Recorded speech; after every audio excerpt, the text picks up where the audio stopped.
सभी का शुक्रिया अदा करना चाहती हूँ। कोचाधामा की विधानसभा में यहाँ पर मौजूद हमारे सभी बड़े बुजुर्ग भाई और बड़ी तादाद में, बड़ी खुशी की बात है, यहाँ पर मौजूद मेरी माएँ बहनें, आप सब ने इतना बेहतरीन, इतना सुंदर कार्यक्रम हमारे लिए रखा। मैं दिल से आपका शुक्रिया अदा करना चाहती हूँ। हमारे बीच में मंच पर उपस्थित आपके प्रत्याशी, राजद से कोचाधामा के प्रत्याशी मास्टर मुजाहिद साहब, जवादुल साहब, कैसर आलम साहब, रमीज राना सोनू जी, नसीम साहब, फौजी साहब, जैद साहब, आमिर मिनहाज जी और मेरे बराबर में खड़ी आपकी प्रमुख साहिबा निशात जी, सभी लोगों का भी धन्यवाद कि आपने इतना अच्छा कार्यक्रम यहाँ पर उसका आयोजन कराया। आज हम आपके बीच में बेहद ही महत्वपूर्ण, बहुत ही जरूरी बात करने के लिए आए हैं। एक ऐसे मकसद की बात जो हम सबको अपने दिल तक उतारनी है कि आने वाली 11 तारीख को आपके यहाँ बिहार में जो चुनाव है वो कोई छोटा मोटा चुनाव नहीं है। इसमें पूरे देश की, पूरी दुनिया में कहना चाहती हूँ, पूरी देश की और खास तौर पर बिहार की दिशा और दशा तय करने का ये आपका चुनाव है। इस चुनाव से आप बिहार को ही नहीं बल्कि हमारे देश को भी एक नई दिशा देने का काम करेंगे। तो ये छोटा चुनाव नहीं है, ये बहुत बड़ा चुनाव है। सबकी आस, सबकी उम्मीदें आप लोगों से टिकी हुई है कि आप सही फैसला लेंगे। मैं उत्तर प्रदेश से आपके बीच चलकर आई हूँ और हमारे प्रदेश में जो हाल पिछले 10 साल से भाजपा सरकार ने बना रखा है, मैं उस सूरत हाल को आपके सामने बयान करने आई हूँ। आज बहुत अच्छा लगा जिस तरीके से आपने बुलडोजर के माध्यम से हमारा फूल बरसाकर स्वागत किया, लेकिन हमारे यहाँ बुलडोजर फूल नहीं बरसाते। हमारे यहाँ इन बुलडोजर का इस्तेमाल किया जाता है घरों को तोड़ने के लिए, झूठे मुकदमे लगाए जाते हैं, मकान तोड़े जाते हैं, पूरी उम्र लग जाती है एक आम आदमी की, पूरी उम्र लग जाती है एक आम आदमी की एक मकान खड़ा करने में। और जो जल्लाद सरकार हमारे ऊपर उत्तर प्रदेश में है, वो मिनट नहीं लगा रहे, लोगों को रोजगार उनका दूर कर रहे हैं, उनके मकान तोड़े जा रहे हैं, झूठे मुकदमे लगा कर उन्हें जेल में डाला जा रहा है। अभी आप लोगों ने वो हाल नहीं देखा, अभी बिहार की जनता ने उत्तर प्रदेश जैसा भाजपा का राज नहीं देखा।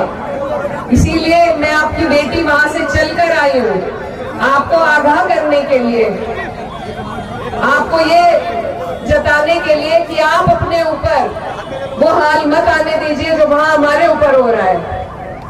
हिंदू मुस्लिम हर भाई, हर जाति का व्यक्ति परेशान है। ये भाजपा की सरकार यहाँ पर भी वही हाल बनाना चाहती है। ये भी आप जान लीजिए कि ये नीतीश जी को यहाँ पर मुख्यमंत्री नहीं बनाएंगे, जैसे इन्होंने महाराष्ट्र में किया, जैसे इन्होंने मध्य प्रदेश में किया, जैसे इन्होंने राजस्थान में किया।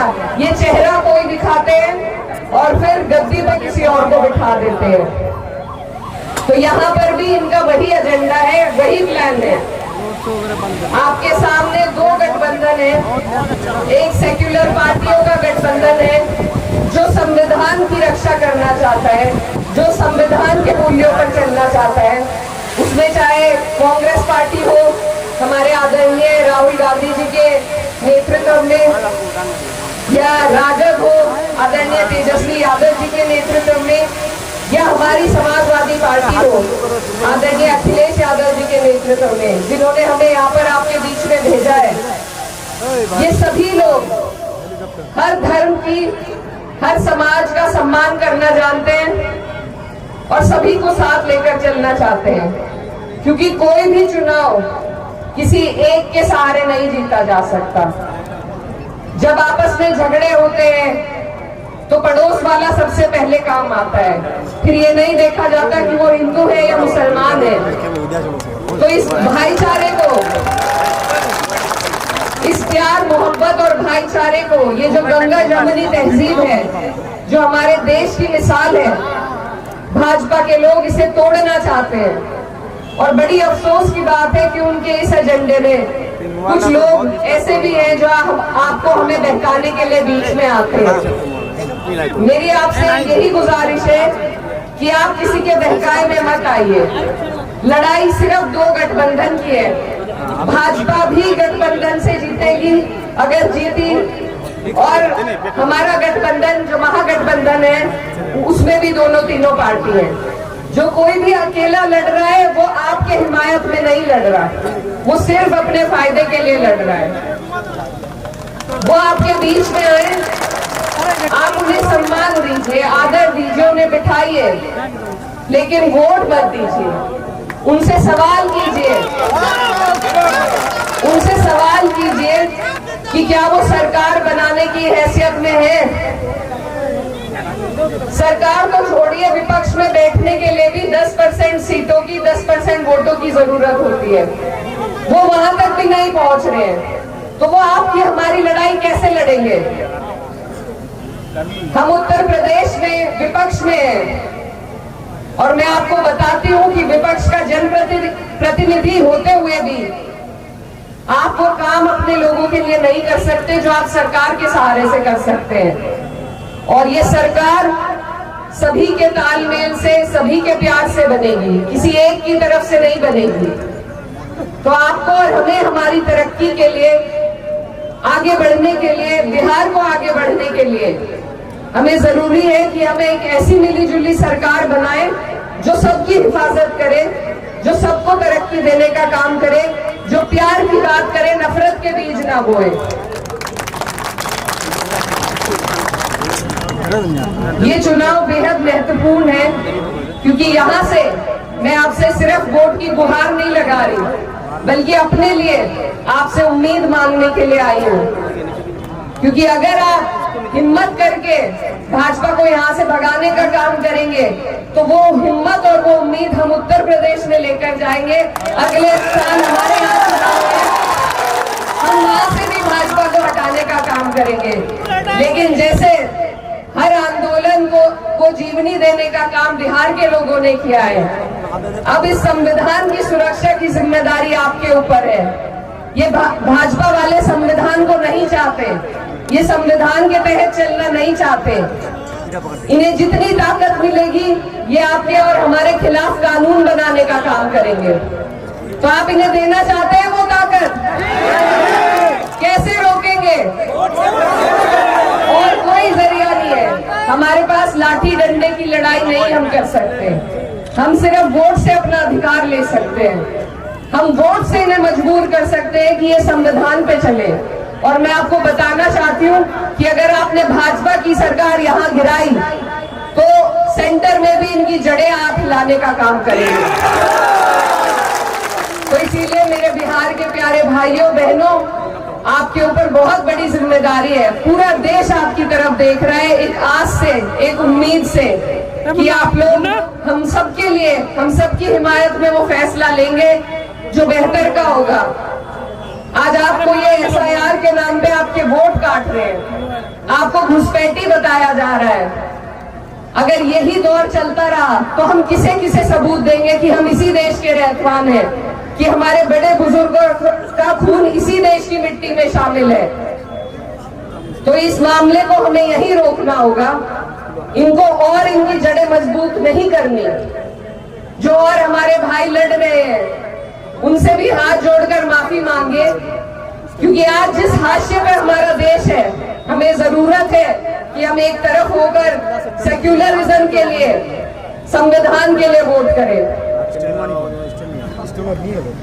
आज अगर हम लोग, कोई भी नेता हो, सब सारी सीटों पे चुनाव लड़ना चाहते हैं, लेकिन सब बड़े नेताओं ने अपनी अना को बराबर में करके एक दूसरे से हाथ मिलाया है, ये गठबंधन बनाया है, ये आपके लिए बना है, ताकि हम सब मिलकर इन फिरका परस्ती ताकतों को रोक सके।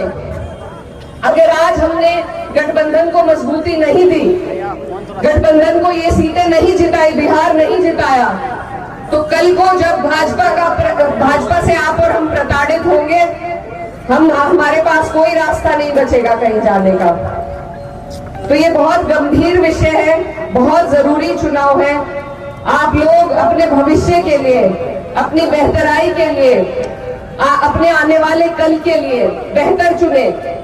ये लोग 1 रुपए में पूंजीपतियों को कई एकड़ जमीन दे सकते हैं, लेकिन जब मैं यहाँ दौरा कर रही थी, हमारे भाई, हमारी बहनें जो गुर्बत में यहाँ पर बस रही हैं, उन्हें तो सरकार फ्री में कुछ नहीं देना चाहती है।